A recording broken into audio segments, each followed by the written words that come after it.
Harvest Trilogy is a series of economic games by Uwe Rosenberg, including Agricola, Havre, and At the Gates of Loyang. In Agricola, players operate a farm and try to gain the most victory points by developing their business in areas such as livestock and agriculture, while simultaneously growing and feeding their family. In Le Havre, players try to gain the most money through the use of buildings and ships, all the while acquiring resources to build more buildings and ships. At the Gates of Loyang has players running a produce business. Fields are sown and harvested to supply customer demand, which is then converted to victory points. Yeah, Agricola is an interesting game because I don't like it, but I'm always willing to play it. But I never seem to have fun playing it. I just find it very frustrating and very challenging. I'm constantly trying to figure out ways of doing things, and I never can do what I want to do. Yeah, I don't mind it. I'll play it, but I'll only recommend or request it if I haven't played it in a long time. Yeah, and I did play a 5-player game, and I would not recommend that either. The first game I played, in fact, was 5-player, and that was not good. Whereas Le Havre, that I've heard everything I've read about, they say do not play at 5-player. And I played it 5-player and it went really nicely. I thought it was really good. They really seem to be opposites as far as complexity of the rules. Yeah, Le Havre's got it's very simple. You can do this, that, and that, and that's it. You can only do 3 things. Yeah. Really. Whereas what you can do every game changes depending on the cards that come up. Same as this, but I think the strategies are more complex. In Le Havre, yeah, I agree. I enjoyed it a lot more. It's one of my favorites. The thing that I like more about Le Havre than something like Agricola is that in Agricola it feels, again, like you're always trying to avert disaster. You're always trying to get it so you have enough food to feed your family so you don't have to take those begging cards. And it's like a constant struggle against time because you have to feed them more and more and more often, like sooner. Yeah, it winds down. Yeah. The rounds get shorter as you go on. But Le Havre is nice and wide open. Yeah, until the last couple rounds. Right. I mean, then you're counting how many turns you got. And yeah, it gets to where you do have to feed more. You have to feed your people, or you have to create more food every time. But you never feel like there's panic. A panic, exactly. Yeah. Good word.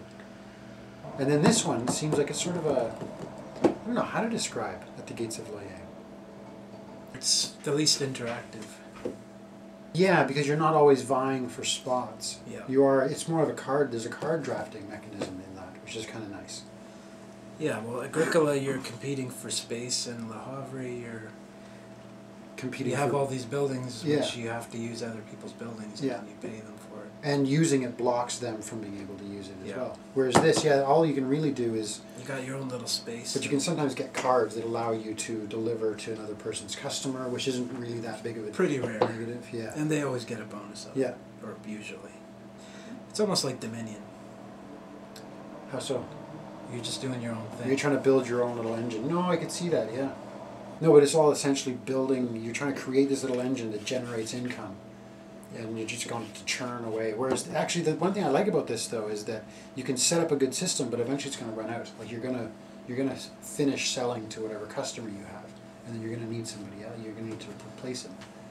And if the customer you're looking for doesn't come up, then you really need to switch things around quickly. And your fields run out of food. But you can see that coming as well. It's really, I didn't find At the Gates of Loyang confusing at all. Like every card in this, essentially, well, not every card, but most of the cards will change the rules of the game, which isn't necessarily a bad thing. They don't change the rules, they just change your strategy. They change the way some things work, though. They'll actually break the rules in some ways. I shouldn't say break the rules, they modify the rules, so that now when you do something, it doesn't work the same way. It's different for you than it is for everybody else. Well, the helpers do exactly the same thing as the cards in Agricola. No, but they don't go away in Agricola. They stay there and they change the game for them. I don't know what I'm talking about. But yeah, you use a helper and then you shuffle it back in, and it may comes come back up through again. over and over Yeah. again. I think in order for a card to give a bonus, it usually has to change the mechanic a little bit. Well, it can give you a bonus, but where it actually lets you do something out of turn, or it allows you to do something you were never allowed to do before, and the chances of that card coming up are what, 1 in 100 in Agricola? Because there's so many different cards, and you only get 7. Which that's is why we do the variant where you have an open. You lay them out. I think that's a really good thing to do. You have an open pool instead of giving everybody the cards at the beginning. You have an open. Because it's easy to get a common really area. crappy hand in Agricola. Then you can take. Anyone can take from the common area. Yeah, and then it gets replenished. Replace it. Yeah. This one has a weird 4-player variant, right? The 4-player game isn't really a 4-player game. It's like a partner. No, it's exactly the same as playing a 2-player game. Each round, the first player gets to pick a partner, and then they watch each other do their turn, and then they can only use their worker cards on The other person. But that speeds it up. But that can change. It does because the first player picks everyone. Oh, okay. So the first player wants something that the X player has. Right, then he would choose sale, that person. Yeah. Yeah. Loyang sure seems a lot different. I mean, it doesn't really have a depth of strategies. It's good to have markets and customers so you can exchange goods. Like I had a bunch of customers that didn't have any markets, and I had trouble filling my customers' supply with what I was growing. If you have a couple of markets, then you always have that option of trading in stuff you don't need. Yeah, and then there's the card phase where I found a lot of times nothing will be there that you want. Yeah, that happens.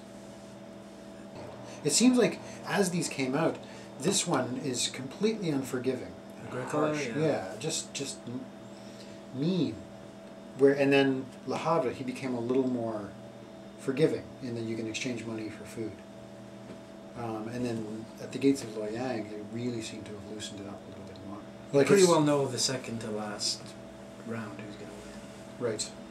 Whereas in Agricola, it's a total, and even in Le Havre, you really don't know who's going to win, because the scoring at the end is like a bit of a surprise.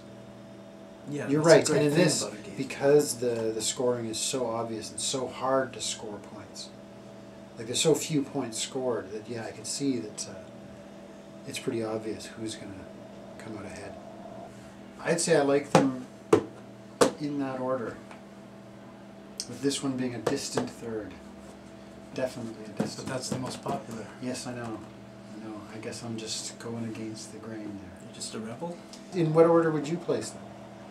Oh, Le Havre, Agricola, and Loyang. You're not going to say Agricola? Agricola? Why? What do you mean? No, nothing.